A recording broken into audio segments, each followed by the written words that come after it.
Ave Maris Stella.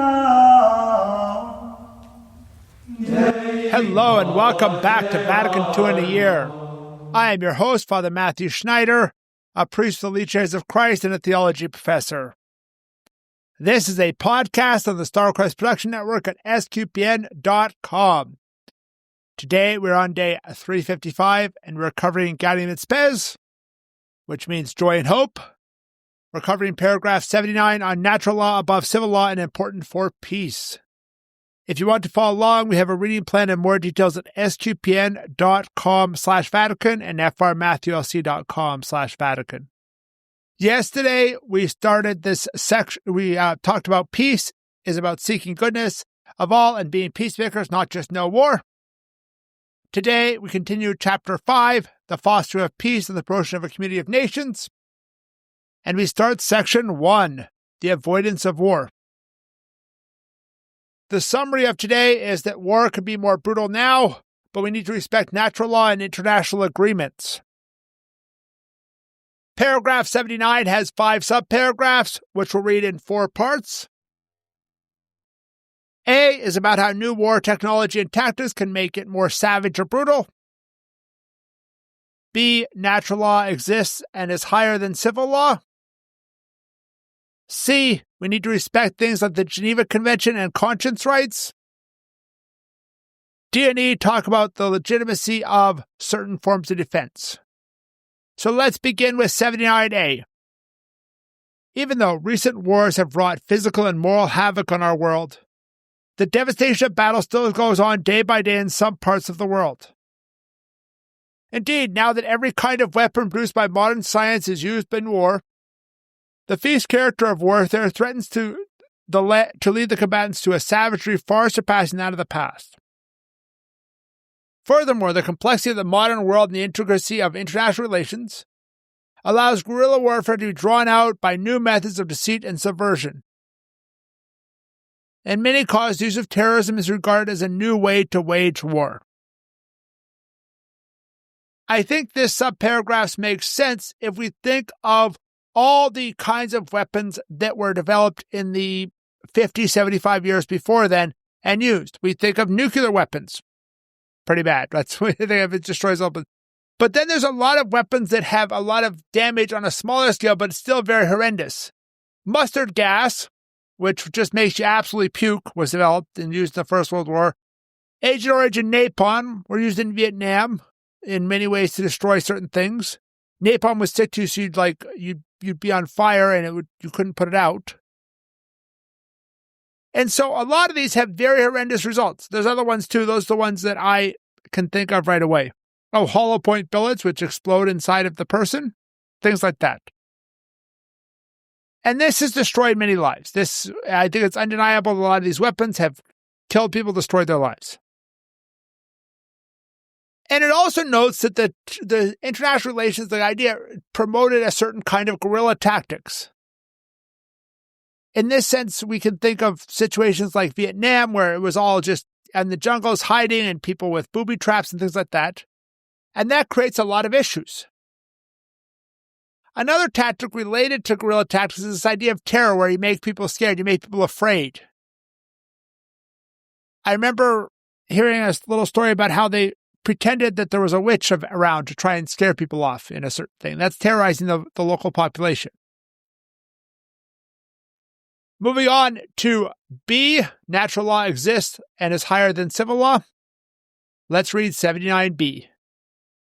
Contemplating this melancholy state of humanity, the Council wishes, above all things else, to recall the permanent binding force of the universal natural law and its all-embracing principles.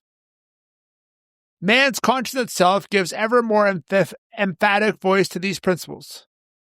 Therefore, actions which deliberately conflict with these same principles, as well as others commanding such actions, are criminal, and blind obedience cannot excuse those who yield to them. The most infamous among these are actions designed for the methodical extermination of an entire people, nation, or ethnic minority. Such actions must be vehemently condemned as horrendous crimes. The courage of those who fearlessly and openly resist those who issue such commands merits supreme commendation. So for this subparagraph, we need to remember what natural law. Natural law here refers to our human nature, what makes us human. And recognizing in that, we recognize certain things are proper to man. Certain things are good for man. Certain things are ethical for man. And these are universally ethical things, like don't steal, don't murder, things like that. And so this also applies to a wider sense to nations or groups within those nations. And we see this in our conscience. That's what starts with the conscience. And then we have things that go directly against this. We have things like the research unit, I forget the number, in Japan, where they would do some horrendous scientific research on people, the concentration camps, things like that. Right? They note here the most infamous are those which are methodical extermination of a nation, people, or ethnic minority. That pretty clearly refers to things like the Nazi concentration camps. We need to condemn them and commend, think positively of those who resist. Moving on to 79C, it talks about we need to respect things like the Geneva Convention and conscience rights. It does not use the word Geneva Convention, it just talks about international agreements, but the most famous of these is definitely the Geneva Convention. Let's begin with 79C. On the subject of war, quite a large number of nations have subscribed to international agreements aimed at making military activity and its consequences less inhumane. Their stipulations deal with such matters as the treatment of wounded soldiers and prisoners.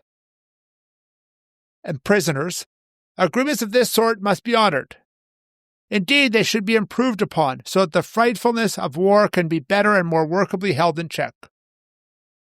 All men, especially government officials and experts in these matters, are bound to do everything they can to effect these improvements. Moreover, it seems right that laws make humane provisions for the case of those who for reasons of conscience refuse to bear arms, provided, however, that they agree to serve the human community in some other way. Agreements like the Geneva Convention deal with just war, but they deal with what we call in theology jus in bello, which is just justice in how we execute the war, which is different from the justice of going to war, because you can be just in one and not in the other. But this is how we treat people in war. What do we do with prisoners? Do we just execute the prisoners? Things like that? Well, that's against the Geneva Convention. Certain kinds of weapons, like a certain kind of poison gas and things like that, are not allowed, as we noted before in the last paragraph, as types of things that were around. And so all of us are bound up to work and to encourage our own nation to follow these. The last part of this subparagraph talks about the idea of conscience exemptions. We shouldn't be forcing people to go to war. We should make some other service available to them. I know of several examples of this. The most famous probably is Hacksaw Ridge, that movie where he's a conscientious exemptor. He doesn't want to carry a weapon, but is a medic and ends up saving a bunch of lives in World War II. But there are other cases too. I know one of the priests in my own religious community, my province, he grew up in Germany, and when he entered, he was actually doing a year or two serving like a kind of home for people with disabilities or something. I forget the exact type of home it was, kind of a care home. And that was instead of doing his military service that was required of him because he was in the draft or whatever for the German military. Let's move on to the last section for today, D and E, which are about legitimate defense allowed. Let's begin with 79D. Certainly, war has not been rooted out of human affairs. As long as the danger of war remains, and there is no competent, sufficiently powerful authority at the international level, governments cannot be denied the right of legitimate defense, once every means of peaceful settlement has been exhausted. State authorities and others who share public responsibility have the duty to conduct such grave matters soberly, and to protect the welfare of the people entrusted to their care. But it's one thing to undertake military action for the just defense of the people, and something else again to seek the subjugation of other nations. nor, by the same token, does the mere fact that war has unhappily begun that all is fair between the warring parties. E. Those who devote themselves to military service of their country should regard themselves as the agents of security and freedom of peoples. As long as they fulfill this role properly, they are making a genuine contribution to the establishment of peace. These two subparagraphs note that there's still a danger of war, and so countries can have militaries, not militaries can have countries. And then it talks about how to use these militaries justly. It talks mainly about defense. We need to use it in defense of all. We don't use it to subjugate other nations. Don't use it to conquer other nations. And here we're talking about the use ad bellum, the just as in going to war in that sense, which is the other aspect of just war in Catholic teaching. There is a more extensive teaching in places like the Catechism, but here we see the very important point of we need to use it defensively. Attacking, subjugating, trying to conquer are not usually just wars. Now, exactly what is defensive sometimes gets debated.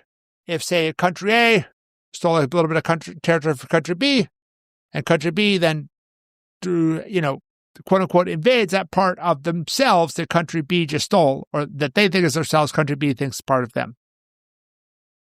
And it finally notes in E here that soldiers have a similar attitude. Peace, defense of all, not a kind of, macho, destroy the world attitude. So thank you for listening to this episode of Vatican II in a Year. This is a listener-supported podcast, and you can donate to help StarQuest produce it and other great podcasts at sqpn.com/give. You can give one-time monthly or join the StarQuest Patreon. Tomorrow we'll continue with the next paragraph in Gaudium Spes. That is paragraph 80 on modern weapons made war worse. Please join us to learn more about Vatican II, which will provide a blueprint for the Catholic Church. Go to sqpn.com/Vatican, frmatthewlc.com/Vatican, or Vatican SQPN on Facebook and X for more information on the podcast, such as playlists for individual documents and a reading plan. Amen.